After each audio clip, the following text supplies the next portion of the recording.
Robert Mailing here with the Sioux Empire Podcast, and joining me today is Sioux Falls mayoral candidate Jim Entenman. Correct. Nice to meet you, Jim. Nice to meet you too, Robert. Thank you. Yeah. Let's start off with, do you have any kind of opening statement or kind of broad thesis about why you're running? Well, I don't know if there's necessarily a broad basis, but, I am a citizen of Sioux Falls, a lifelong citizen of Sioux Falls. I'm very fortunate that my sons have taken over the operation of our businesses, and as a result of that, I'm able to commit what I hope is going to be the next 8 years to the citizens of Sioux Falls and serving this community. Okay. The first listener question I have for you is, what would you do to protect public input? Well, right now, public input at the beginning of the council meetings is set by city ordinance. So at this point in time, it is protected. I think there has been a number of questions about, is that the right place for it? Should people sign in? I remember a number of years ago, before I was on the city council in Sioux Falls, when we came in, we had to sign in for it. Sure. If we were going to make a presentation. I know the mayor tries to limit it to 5 minutes per person, and it's limited to an hour. I don't really have any problem with that at this point in time, and at this point in time, it is set by city ordinance. Okay, and you don't have any ideas on moving it or anything like that? I don't right now. Okay. You always hear a lot of discussion amongst people. I do believe, though, that public input, there needs to be a decorum about it. We need to respect the process, and those kinds of things. I believe that's very important for us. Absolutely. Next listener question. What would you do to increase government transparency? Well, there's a couple of things that I would include. When I've sat on the city council before, and when one of the biggest questions that comes out from people is that, are you spending our money wisely? Are you doing the job that you are elected to do?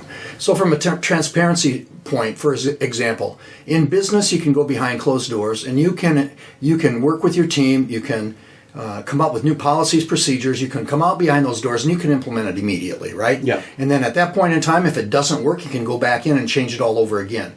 Well, in government, it is different. Government, we're working with the people's money, with their tax dollars. And people want to understand how we are spending their money and that we're doing our job correctly. If it was an easy job, everybody would run for the position of city councilor or mayor. So I'll be able to go behind those closed doors with my team, and we'll spitball up against the wall. We'll figure out, what we need to do, how we need to change things, if we do, whatever it is. But the minute the mayor opens that door, he does have a responsibility to be as transparent as possible to the people in the city. He needs to own it. He's got the team behind him. He's got the vision. But, we do need to be transparent on how we spend the people's money, and I will work towards that end. One thing that I have as an example is that I've identified 4 areas that are extremely capital intense in the city, where we spend the second penny sales tax and the capital improvement programs. One of those is public works, that's streets, water, sewer, those kinds of things. Another one being parks. Yeah. Another one right now is community development. And the third would be safety, which would be Sioux Falls Fire Rescue, Sioux Falls Police Department. I created a website that I went out and I spent my own money on right now, and it's called Building Sioux Falls. It's live. You can get on there, and that's an example of the transparency that I'm going to implement when I'm elected mayor as far as how we are spending those dollars. What I want to do is create a single one-page for major events. For example, this year in the 2018 budget, Public Works has mill and slurry overlay of 400 city blocks is planned. 400 blocks of city streets are planned to have a mill and overlay. Well, in there is a prime example of what I'm talking about. It's one page.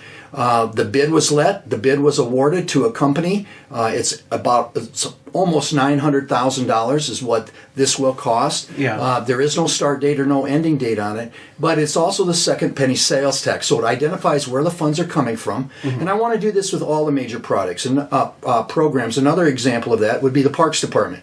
One of the major programs the Parks Department has going on this year is the Levitt Pavilion construction. Yeah. Okay? That's about $3.9 million. I'm just trying to remember this off the top of my head.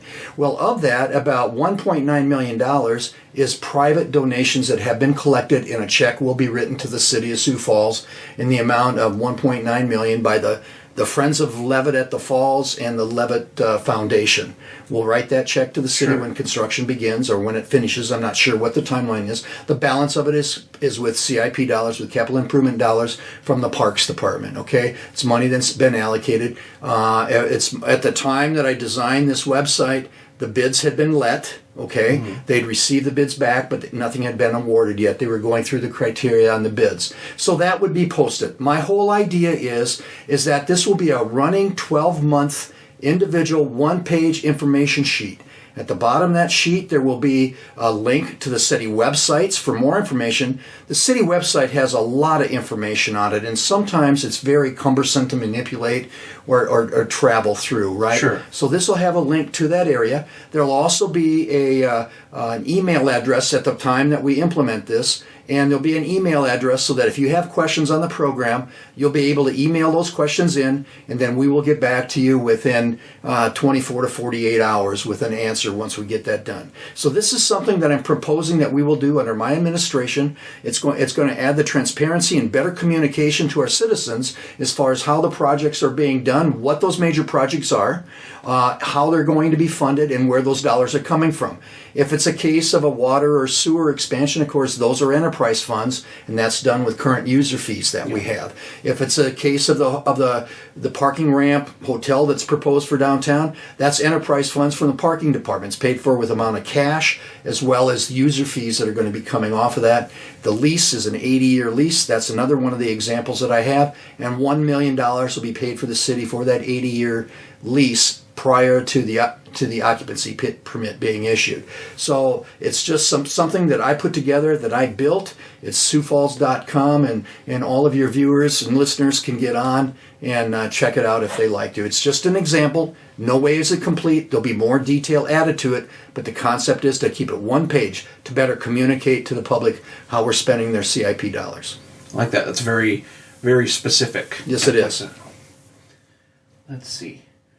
What are your goals if you are elected? And you can answer as many parts as you wish with that. Well, the goals, it's a tough one.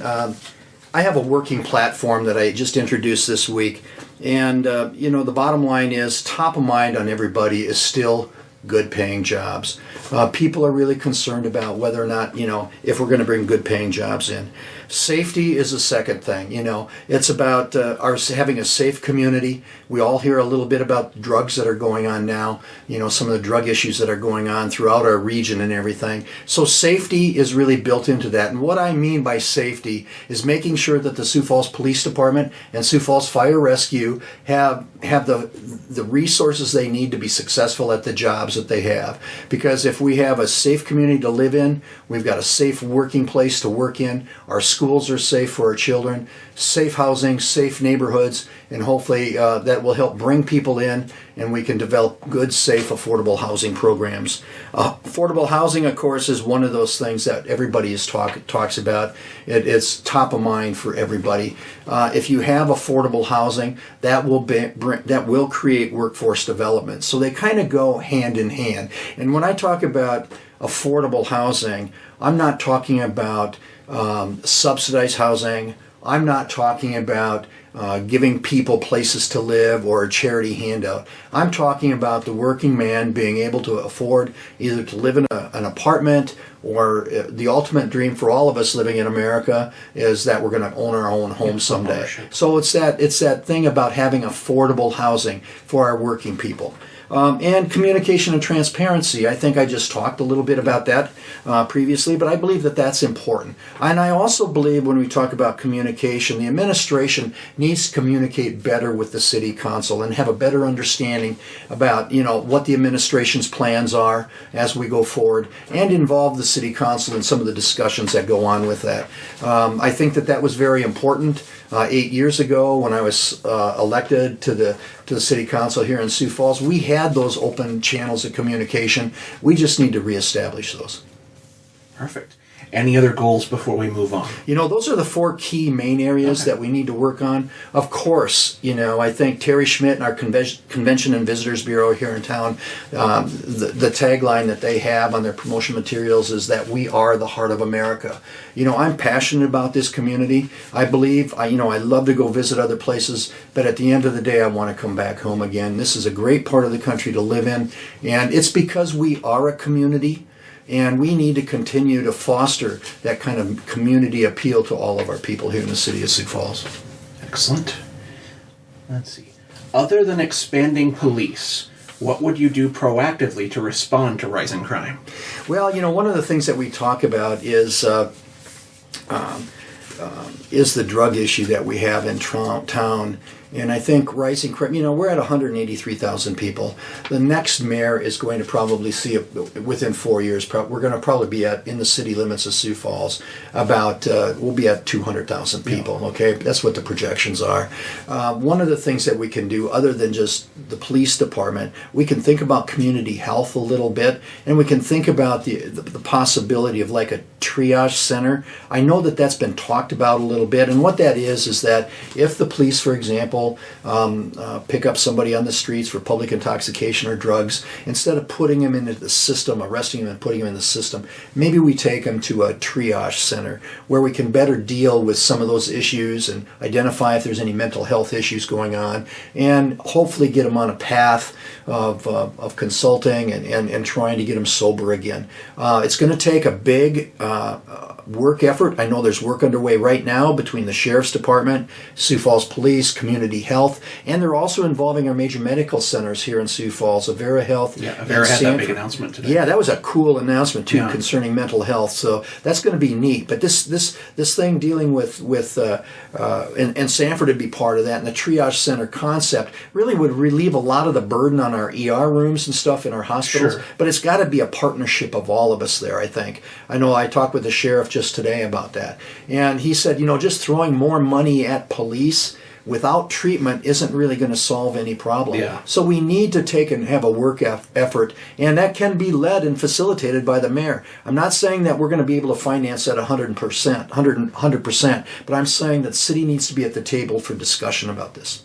That's one of the things we can do. Sure. I really like that concept. Do you know, are there any examples of other communities that have used a strategy? Yes, like top of mind right now, I think New Orleans has a project like that. I think there's some in some of the major metro areas. Sure. They do have those concepts out there. Because, that sounds like, I really like that. Sounds like an effective way to do it, and that's one of the... I know they've actually have done some visitation for some of those centers. Some of the county commissioners and I think one or two of the councilors have done that, as well as members of the police and sheriff's department. Very good. Let's see. Next listener question is, how will you ensure the Sioux Falls is a community that welcomes people of all walks of life? And the examples they list are LGBT, immigrant, refugee, etc. Yeah, well, let's face it. In this part of the country, we are a great melting pot in Sioux Falls. And the reference to we are the heart of America. Truthfully, if you think about it, myself, my great-grandfather came over here. He came over here from Germany. Okay, when he got here to this country, he came here because the opportunity for a better job and a better living for himself, opportunities for his children. I think that's key. He couldn't speak a word of English either, by the way. Second generation, of course, they picked it up pretty fast back in the day. But I think our community truly has really embraced some of our immigrants and refugees that have come into this area. I think we have to be accepting of people.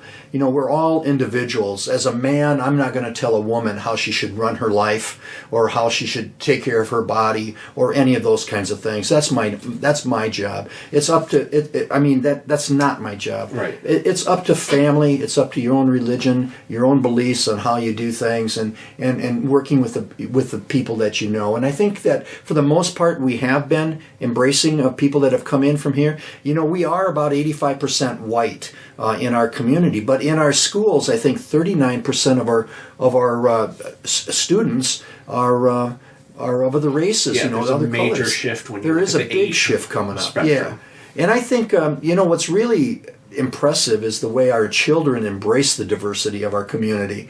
And I think as we go forward into the future, we just need to be accepting of people. That's our job. And if we can come together like that, we're just going to make ourselves a better community. And that's what we're trying to get here. And that's what I want to be part of. Excellent. Okay, this question is a little bit of a lark on our part. You're driving down a dark road on a stormy night. You're groggy, your vision is getting a little blurry, and as you round the corner, you see a squirrel in the middle of the road playing a tiny magic glass flute. Do you swerve and take the ditch and miss the squirrel, or do you hit the squirrel? Man, that's a weird question. I have asked that of every He's playing candidate. a flute? He's playing a glass flute, and it's magic, apparently. Man, I think I'd stop and roll down my window and listen to what the song is. I mean, come on. Where in the heck? And I take my phone out and take a picture. You know, you're not going to see this every day. Of course, I guess it depends if it's in your own mind because you're Sure. so tired and everything like that, or if it's actually out there. That's a funny one. You have to excuse me on the laugh there. No, a good answer. You know, if I'm being honest, that would probably be my reaction. Be like, oh, Snapchat. No, I'm going to get so many hits on I don't this. believe it. Is it true or not? You know? Yeah. Has anyone seen this before? Put it on Reddit. What do they say? Okay, next question. And this is one that, it's one of my questions, and it's something I ask every candidate that I interview. Why specifically should I vote for you over any other candidate running for this office? You know, your life is all about a number of experiences that you've had throughout your life as you grow up. And I've said this before. You know, Sioux Falls has been good to me, and it's been good to my family. We've worked hard our whole lives. My dad worked 3 jobs, support his family. He and my mother raised 8 kids. We always went home, and although we didn't have much, we never seemed to want for anything because we had great parents at home who worked hard and who took care of us. As we grew, you know, their job was to get us an education, and we got the education, my brothers and my sisters and I, and it was about what we could do with it as we went out on our own. I've worked hard my whole life. I've been very fortunate. I've made a good living in this community. I run a business that has over 100 full-time employees. I have another 30 part-time employees. I'm blessed because my sons have taken over the operation of our businesses. We've got 4 operating entities. We have a charity company, a 501c3 corporation, that we donate. For example, one of the big events that we do, I'm in the entertainment business, right? We sell Harley-Davidson motorcycles. Yeah. Our family does. And we create an event in downtown Sioux Falls called Hot Harley Nights. Yeah. And as a result of that, as a result of us creating an event and our customers and riding and having fun on their motorcycles, and our community embracing this event, we've raised over $2.9 million for Make-A-Wish of South Dakota. Nice. In our charity corporation that we have, because of events that we create, we help the Avera Foundation for breast health. We created an event called Ride Pink with McNally's Pub here in Sioux Falls. For the Children's Miracle Network and Sanford Health, we've created an event that we call Bikes and Babes. Again, it's an event where we get hundreds of people that ride motorcycles, and we raise money and donate money to Children's Miracle Network. Sure. And we do this throughout all of our stores. So in business, when you take from your community and making a profit, and when you get a good life, right, you have a responsibility to your community to give back. And I truly believe, and my family and my sons continue to believe, that that's what we do. And that's what we need to do.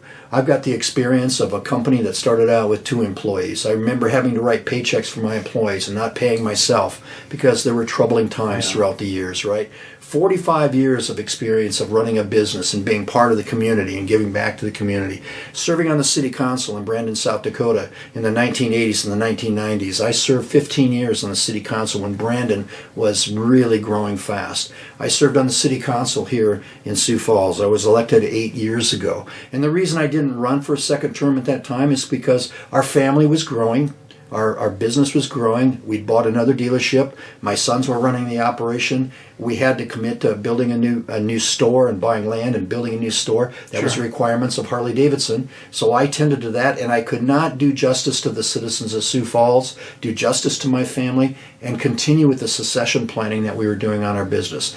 Today, My sons and I are partners. My brother sold his operating shares in our companies of J&L Harley Davidson to my sons, and now I can go with the true passion of what I have, and that's serving the citizens of Sioux Falls. I'm committing, and I have committed 8 years to serving this great community, and I want to be a mayor for all the people. I don't have all the answers, but I do believe that communicating with the people in the public, out there in the public, in the Sioux Falls area, and in Sioux Falls, with the great team the city has, I think that we're going to be able to accomplish a lot, and I want to be part of that. Excellent. Jim, one last thing. Where can people learn more about you? Sure. You can always get a hold of us at Jim at Jim Entenman for SiouxFalls.com. That's our website that we have. Check out the like I said, the website that we have, Building Sioux Falls. That's an example of the transparency that we have. We do have campaign signs available and all those things right now. So if you're interested in being part of our campaign or having a sign in your front yard or volunteering for a number of the things we've got, please contact us. You know, this is an extremely important election. We are electing 4 city councilors and a new mayor.